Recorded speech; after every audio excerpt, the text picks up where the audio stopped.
अमेरिकी साइंसदान ने कोरोना की दूसरी लहर को ज़्यादा खतरनाक करार दे दिया।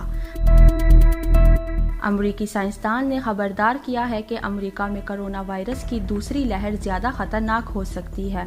अमेरिकी डिजीज़ कंट्रोल के डायरेक्टर ने कहा कि अमेरिका में ज़ुकाम के सीज़न के आगाज़ की वजह से कोरोना की दूसरी लहर ज़्यादा खतरनाक और तबाहकुन हो सकती है। उनका कहना था कि इस बात का कवी इम्कान है कि आइंदा मौसम सरमा में कोरोना वायरस अमरीकियों पर फिर हमला करे और ये मौजूदा वायरस से ज़्यादा खतरनाक और मुश्किल होगा।